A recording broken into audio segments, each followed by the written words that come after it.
হে viewers, আসসালামু আলাইকুম। আজ আমি আপনাদের ঝুরো ঝুরো গরুর মাংস রান্না করে দেখাবো।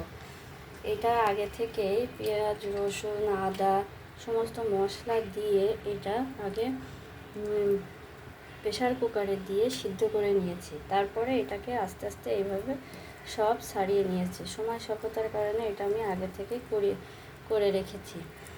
এই যে এইভাবে। এবার আমি এটাকে তেল দিব।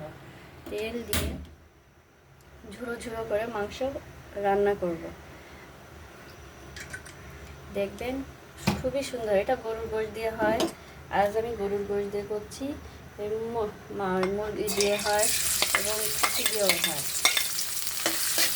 এটাকে ভালো ভাজা করে এখন এটাকে তেলে দিব। লাল লাল করে ভাজবো। ভেজে এটাকে তেলে দিব।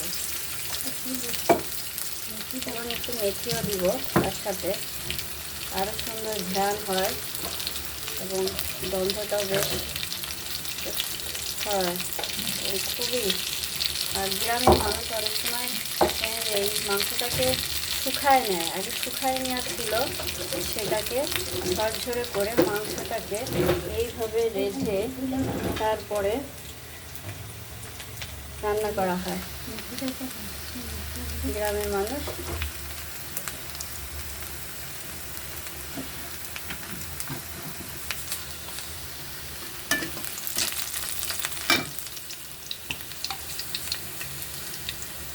এখন মেথি দিচ্ছি, অল্প একটু মেথি দিব। মেথিটা দিয়ে এবং পেঁয়াজটাকে লাল লাল করে ভাজবো। ভেজে এখন পুরো মাংসটা দিয়ে দিব।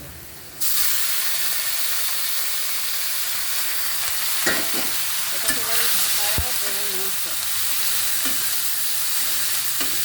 ধীরে ধীরে করে শুকনো গরুর মাংসটাকে জ্বালিয়ে শুকনো করে কেউ রোদে শুকায়, কেউ বা গ্যাসের চুলা, মাটির চুলা শুকায়। গ্রামের মানুষ তো মাটির চুলা শুকায় পাতে হাঁড়িতে রেখে দিত। আমরা এটাকে শুকিয়ে রেখেছিলাম ফ্রিজে।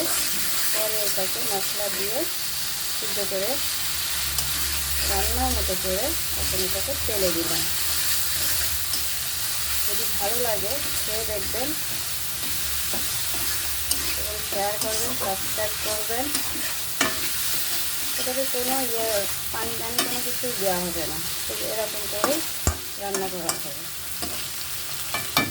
একটু রান্না করে তারপর নামিয়ে ফেলব।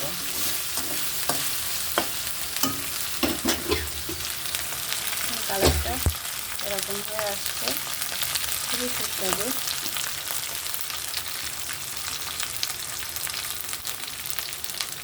নাড়বো, আর একটু নাড়বো।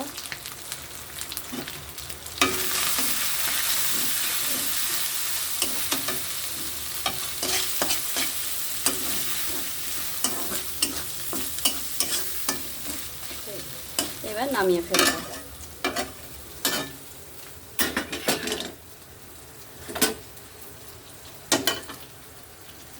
নামা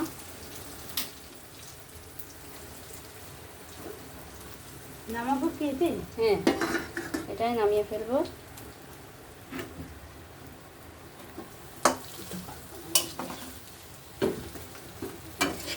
হয়ে গেল মেথি দিয়ে গরুর মাংস। ভালো লাগলে শেয়ার করেন, সাবস্ক্রাইব করেন, লাইক দিন। ধন্যবাদ।